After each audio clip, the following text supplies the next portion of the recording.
Public Affairs very much thanks Residco, our sole corporate underwriter, for helping to make the production of this show possible.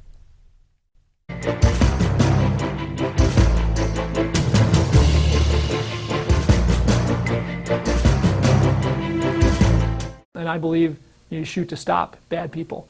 And this is not the case. This has not been the case in Chicago. Not shoot to kill, shoot to stop. No, shoot to stop them. I mean, if people are if somebody's life is jeopardized, a police officer or somebody who owns a store, or their livelihood is jeopardized, right? They're going to lose their business. They may lose their life, but they're for sure going to lose a lot of their business by letting these people take everything they got.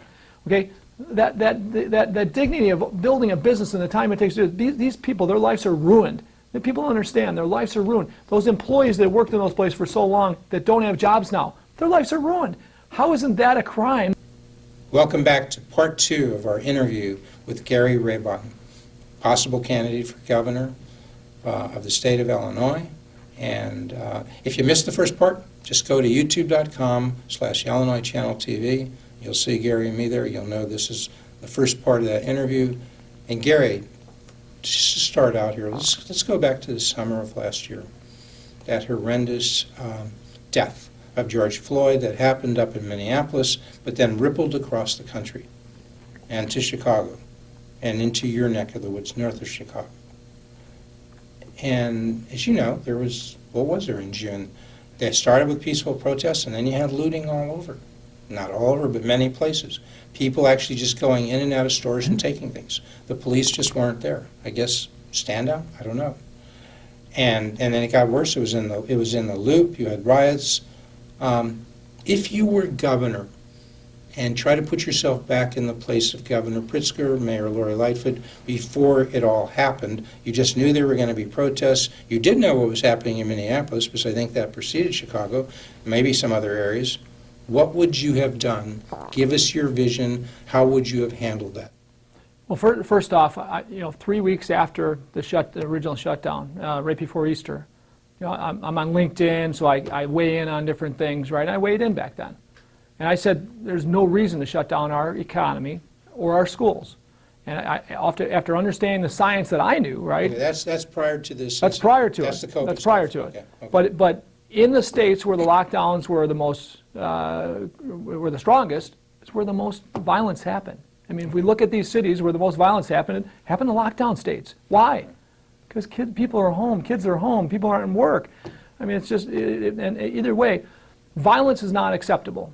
I mean, our ability to demonstrate, and it should be, abundant, right? This is what we do in America, right? We challenge, we demonstrate. That should always be the case. Free speech should be always the case in this great free country that we're in. But violence, even as late as at the Capitol, not acceptable. I mean, violence in Chicago and then looting was crazy, terrible. These poor people losing their jobs because of the ignorance of a few, right? That's not acceptable. And until we have real law and order, that's going to happen. And in my opinion, I listened to the police forces in Chicago, in Minneapolis, and in Portland and Seattle. They were weak. I mean, it wasn't the leaders of the police that I saw. It was the mayors instructing them, their governors guiding them. They were weak. Not to give these police, these leaders of police enforcement the ability to enforce the law is crazy. It's not who we are in America. We're a country of law and order. We didn't allow them to enforce the law. And who are we? Who are these people as governors and mayors? They know nothing about law enforcement. So peaceful protests you're fine with. You would not have shut down the protests if they're there peacefully. They're not interfering with people going about their business. They're just protesting. You're fine with that? Of course. Of course. That's what we do in America. That's the First Amendment rights, okay? Of course. When they start obstructing, business and traffic and all the other things, and then they start violence. Shutting down crazy. Like the expressways. Craziness. The police at some point were like guiding them, walking them across the expressway. Yeah. Would you do that? Absolutely not. Okay. Absolutely not. And you saw the looting that occurred on the southwest side.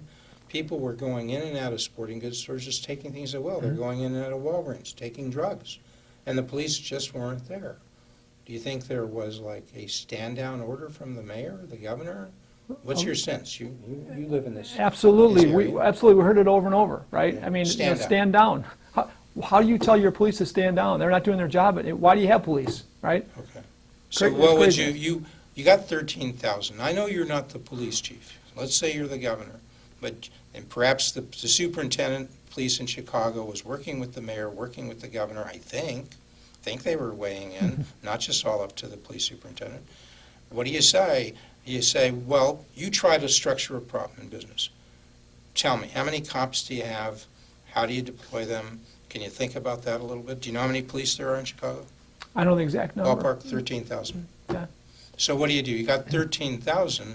You can't put them all out there. Do you have to do it in shifts? Break it down. Be a business guy advising on a government issue. No, in business, we have to disperse our teams, our labor, right, efficiently. And you have to do the same thing in all forms of employment, so whether it be police or whoever. I believe that, in everything we do in our businesses and life, right, you're going to have people that aren't so passionate about whatever they're doing. In my businesses, unfortunately, 5 to 10% of our teammates don't work out within the first year. They're not passionate about the business. They're not passionate about serving our customers. In private business, we can let them go, and we usually do it compassionately, try to find them something else, right, that's a better fit for them. But are we doing that for our police? Are we giving them opportunity to go find something else if they're not passionate? I don't know. I don't know that we're letting people go very efficiently that don't love the job, that don't want to serve the customer and protect the citizens of Chicago and Illinois. But if we did that, if we knew we're doing that, we'd be in a better place for sure. So that's a long run of having the right 13,000 people there, but you got to be doing that over a year or two or longer. You have to assess people. You have to get employment reports. When there's a disciplinary issue, you got to have some things set up. Now, some people say we should have licensing, and maybe that legislation is passing as we speak, that Illinois should license its policemen, have a license to drive, license to be a policeman, license to be a barber. Are you with that? Should the state be involved? It's kind of overseeing the city, which is thought to be a local issue. No, I mean, across the state. I think we're over-regulating, and I think that our leaders in the police force understand what good police are about. Okay. They have the capacity to understand who's great on their team and who's not, right? I believe that in our city of Chicago, 90, I don't know what the number is, but it's a big number. Is it 99%, 98% of these police want to do good things? They really want to protect the public. I'm confident. I know plenty of police. I don't know any policeman or policewoman that goes to work every day saying, I want to do something bad today, right? So you have to make sure there's a mechanism locally to weed out the 1%, 2%, whatever it is who are bad. You have to do Coach them into other areas. We've got the prosecutors, we've got the police, you got the mayor, you got the governor. Do I have the team? Should I make the team broader to deal with these issues? It's not about a massive team. It's about a team of people working together, not one dictating what should be done when they don't have a clue about that job. So in business, we have to hire people that we trust. We have to let them lead. And if we can do that, we can grow, right? In government, it's the same thing. Our government continues to grow and grow and grow. Did we have that? Did somebody say, okay, let's have 3 8-hour shifts, 2 12-hour shifts? Did somebody decide that? And if we did 2 12-hour shifts, we could conceivably have 6,500 cops out there, not necessarily in one spot, but dispersed around the city and parts of the county.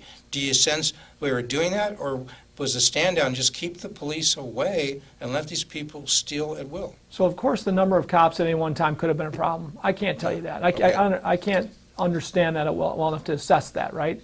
But if I'm a part of this team of leadership, but the expert's going to assess that, and you listen to them, and you allow them to lead. That's the goal of But you need a real leader. people in there saying, no, you can't go in that store and take something. If you do, I'm going to put myself in front of you. If you do, I'm going to arrest you. When there's no Are you saying you should be doing that, arresting people who are engaged in looting, engaged in destruction of property? Because when you destroy property, you destroy companies, you destroy jobs.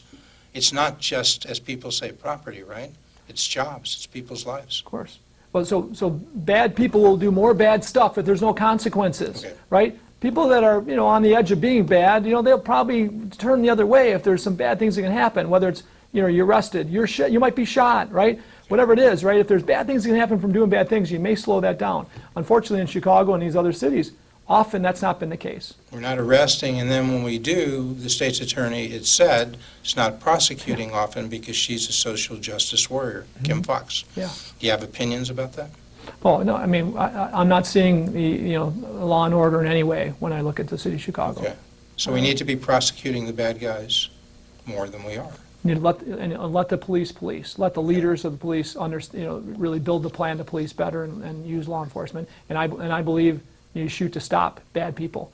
And this is not the case. This has not been the case in Chicago. Not shoot to kill, shoot to stop. No, shoot to stop them. I mean, if people are if somebody's life is jeopardized, a police officer or somebody who owns a store, or their livelihood is jeopardized, right? They're going to lose their business. They may lose their life, but they're for sure going to lose a lot of their business by letting these people take everything they got.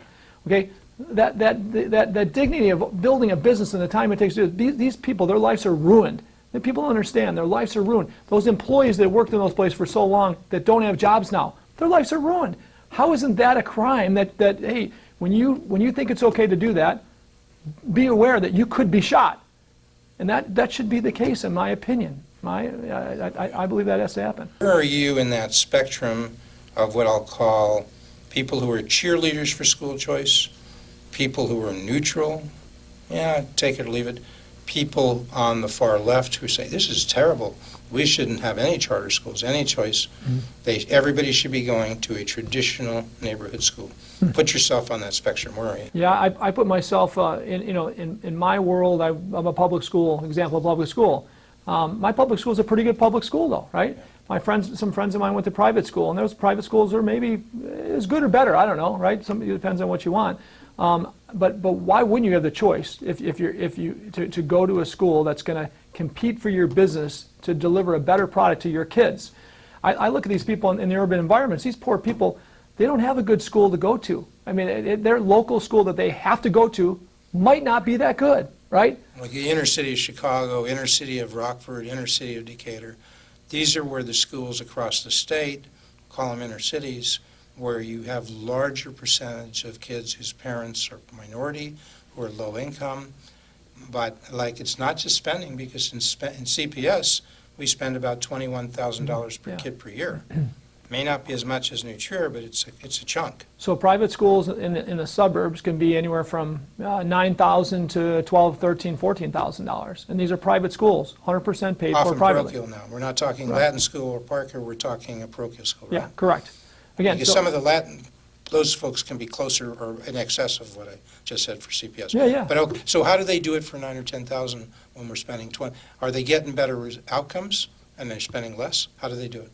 Well, I think the parents are thinking they are, because they're spending money on top of their taxes to send them there. So they like those outcomes. Yeah, again, but it's less cost for that education. I mean, it's on top of their taxes, but the cost is still less than what we're talking about for our public schools. So for a parent in an urban environment not to have the option to go to a school, a few blocks away or a couple miles away even, right? That's going to serve their students better is a crime. These parents should have the choice to send their kids to the best school they can send them to, down the street, or heck, if they on the way to work, there's a school 10 miles away. If they could take a voucher and take the kid to the school that they think they're going to get better treatment, boy, why can't they? It's in my opinion, it's crazy that they can't. So if you were able to persuade the legislature, because this is where it comes from, to say whether you're in Winnetka, whether you're in Chicago, whatever you're spending in Winnetka, let every parent take that money, if they want, go to the school of their choice. If they want to stay there, of course, they can stay in that public school at New Trier. Same thing in Chicago, same thing in Bartlett, same thing in Aurora. Across the state, if you could do it, if you could persuade the legislature to do it, everybody takes the money and either stays where they are or go to the school of their choice. You would do that? Yes, but I believe it's most important right now in the urban environments. In the outskirts, I don't think the schools are that bad, and if there's a budget for that's less than what you want for the whole state, concentrate in the urban environments where they need it the most. Okay. We talked a bit about population loss. We talked about Illinois being the outlier. I think number one in the last 10 years, something like 250,000 people, okay, per capita. Per capita we are. And enough so, we have 18 congressional district seats now. People are fairly sure once this census is over, we'll have 17. We'll lose. Yeah. So we're losing political power, Illinois is. We're losing taxpayers because if people go out and businesses go, so you can do less in your government. Why are we doing that? Is there a way of breaking down that population loss? Number one, I'll stop there, and then we'll talk about what you might do about it. Yeah, we have no culture of customer service, serving the taxpayers of Illinois. No culture in government of serving our customers, the taxpayers, the businesses, the jobs, right? The urban environments. We don't serve them. We just continually think we can tax them more. And that's the only answer we have right now. That answer has to change. Again, diet is the key. Almost every state in the country went on a diet through the COVID problems, right? Okay. Not Illinois. We hired more people. We had added more cost, okay? In the last 38 years of my business, we've had to go on diets. We've had to cut costs many times to survive in our businesses. From the time I was very small to the time we had many businesses, right? To survive, we had to go on a diet and cut many, unfortunately, compassionately cut jobs and find opportunities for other people. If you cut spending, you can cut taxes. If you cut taxes, more people will come your way. Is that your thinking? I don't want to put words in your mouth, but am I missing something there? So in business, we have to compete with people, and we have to understand how to compete, and we have to sometimes cut our liabilities or cut our overhead to compete. In government, it's the same thing. If we understand what other states, our competitors, have as overhead, we should be looking at that and saying, how do we compete? If we did that, we would know that we had a big challenge ahead, and it's really understanding how do we cut this obese government to compete with states across the country, especially our neighbors. And you think that's an advantage you have relative to some of your competitors, likely candidates for governor, because why? Because you've been doing business since you got out of high school, because you skipped college, because you've built 11 companies, because you've failed sometimes. What is it? What is it that makes you better on doing this? Again, because my mind works as an entrepreneur every day. And as an entrepreneur, you must differentiate and be better than the competition every day. And as a government, we can think that way. I'm confident we can think that way. I'm confident we can think about building this enterprise of Illinois to be the most entrepreneurial opportunity in the country, right? Just by location, infrastructure, air freight, rail freight, all the great things we have. So many great things in Illinois. Education and great people. People with great work ethic, we're losing them every day. Okay, so again, just if we use all those resources and we think about an entrepreneurial vision ahead to create jobs like never before. And of course, some of that dieting has to go with it. People will understand there's a light at the end of the tunnel. This is the place I want to raise my kids again. You can't go to any family, from the poorest families to the richest families in Illinois, and say, can you look at your kids and say that Illinois is a place you want them to raise their families?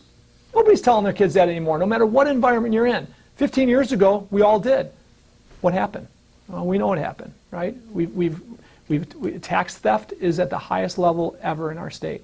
And if we don't change that, we're going to be decimated in the next 10, 15 years. And I believe that I've got the ability to create the vision and the strategic vision, and with a great team of people to change that, to actually get people to understand, Democrats and Republicans alike, we have an option. Well, what do you mean by tax theft? Tax theft. So I look at tax theft. If we're being taxed at competitive with the rest of the country, we got to say, hey man, these are taxes, you got to pay them, right? Okay. But in most cases in Illinois, we're taxed 100, 200%, even 300% more than the average of the country. That's crazy. That's not taxation anymore, it's theft. They're robbing, Illinoisans are being robbed of their property values, robbed of their values of their jobs, robbed of the businesses they're building, right? And the values of the businesses they're building. I mean, that's crazy. I mean, we can't continue to have this tax theft in Illinois and think we're going to survive it. So we've seen charts, we've seen analysis say that on average across the country, the average property tax is about 1%. 1.2. Property value, 1.2. Mm-hmm. Here in Illinois, it's 2.2. Oh, it's more. But your point, at least it's 4% where I'm at, and other properties I have are 3.5%. But assuming it's 2% or 2.2, the difference is whatever that 1% of additional tax, or 2%, more. Whatever that is, that's the tax theft. That's what you're talking about. Yes, correct. And that's on the property tax, same thing on the income tax, commercial same thing on property the sales tax. People aren't developing in Illinois. Where are the cranes at in Illinois and Chicago, right? You go to Nashville, this little town of Nashville, there's dozens of cranes everywhere. Why? because it's a fair place to build buildings and develop again, right? Here, nothing's going on. Because we think, some people think who are politicians in Cook County, we as a county can tax more.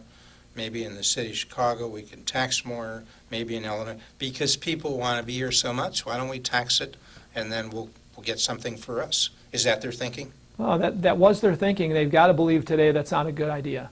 Nobody cares about Gary Rabine's story because I'm a very blessed guy, right? But I have a building that sold for $20 million in 2003 in Schaumburg, Illinois, that's worth $0 today. I might have to pay you, Jeff, to take this building from me. That's how bad it is. The taxes have gotten so high, the tenants have left to Texas and Tennessee. This beautiful Class A building is worth $0 today. And you know that because that's where your headquarters. You got 11 companies, you got 350 people, but your base of operation, Schaumburg, right? Schaumburg and Chicago. We have offices in Chicago and Schaumburg. You live in Woodstock.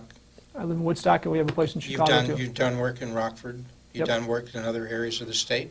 Everywhere in the country. All over the state. All over the country, but all over the state, because you're running for, you're running for governor of Illinois. So is it important that you know Illinois? Is it important that you know places outside of Illinois? Yeah, no. Again, I've got a lot of blessings in my life that I'm very fortunate, right, to have.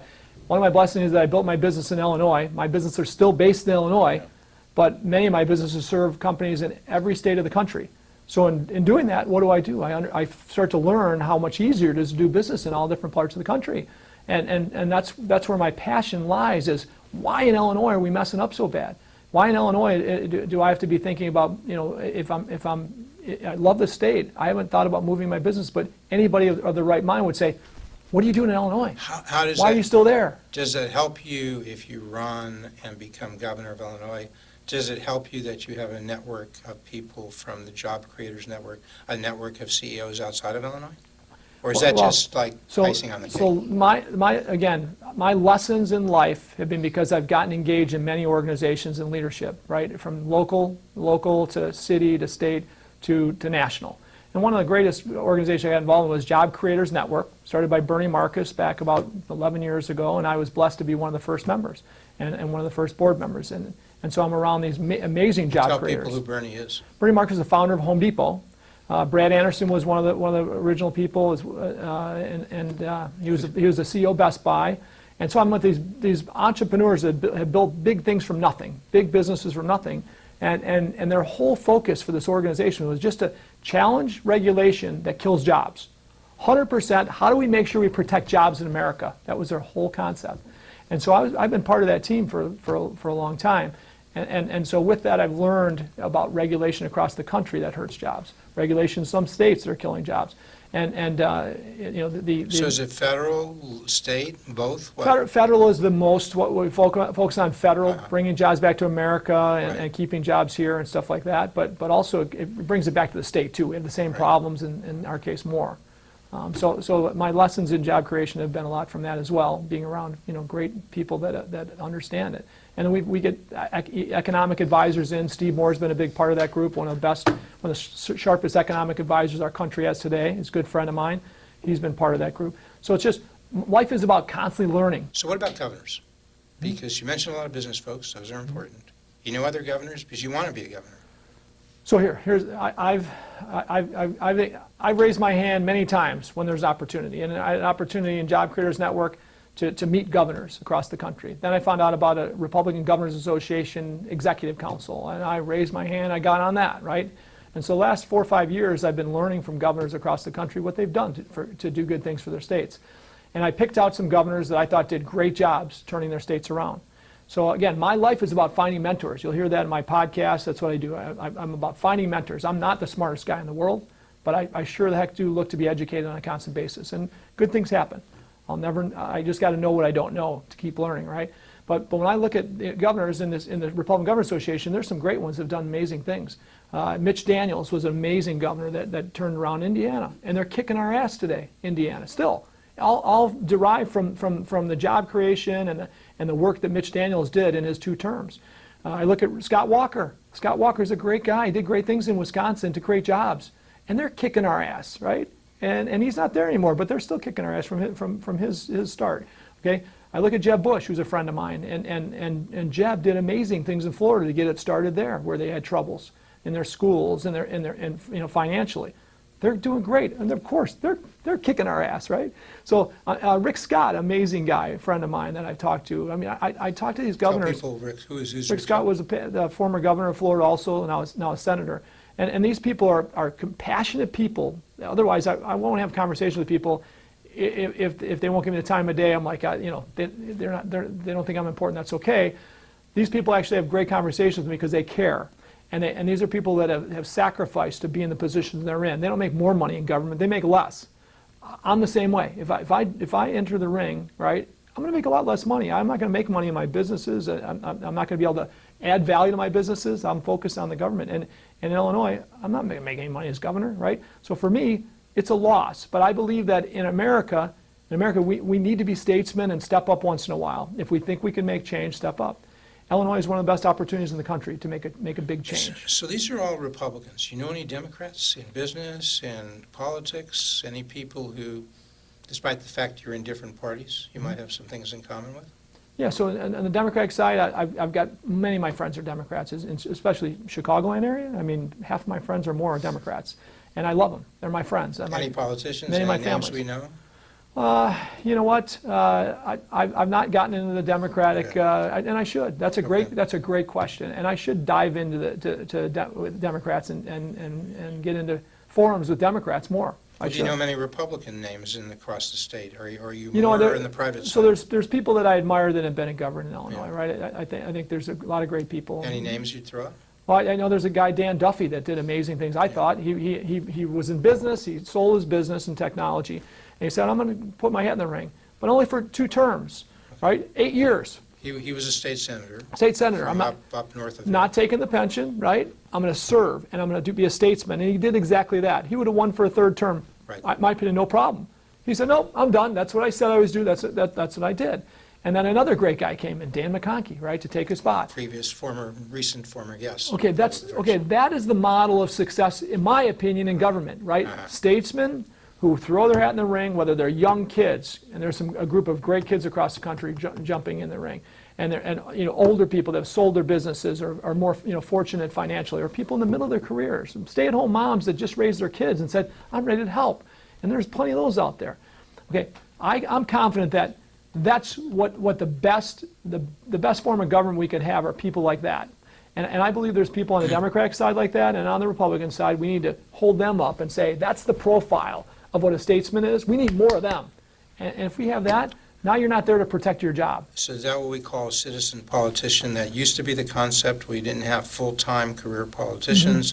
People would have a life, they'd have a career, they'd take time, they'd go to government, they'd run for office, they would serve, they would succeed, and then they go back to their life. And then we call that now, we have to do that. Some people say we should have term limits because people don't voluntarily go back. I mean, Jim Thompson was a governor, a Republican. He was there for, 14 years? Yeah. Kind of an odd term, but, 14 years, 4 terms. Would you term limit yourself? Absolutely. 2 terms? What would you do? What's your term limit as governor if you win? So my belief is that we should not want career politicians in office. My belief is just like in great business, we find a number 2. By the end of our last term, we got a number 2 that's stronger than us, hopefully, right? And say, hey man, I did my terms. This person, this gal, this guy, this gal is stronger than me. Vote for her or him, right? I think Dan Duffy did a great job of that with Dan McConkey. Yeah. But again, if that's... So you would groom somebody number 2. Would you take it now, the pledge? If you run and win, you'll be there for 2 terms? Would you terminate yourself after 1 term? Give us a time. What would it be? I would 100% say 2 terms would be the limit. Right. Gary Rabine, possible candidate for governor of the state of Illinois, running in the primary perhaps, running in the general election if he succeeds in the primary. Come on back and let us know when you've decided whether you're running or not. Appreciate it. Thank you so much for your time.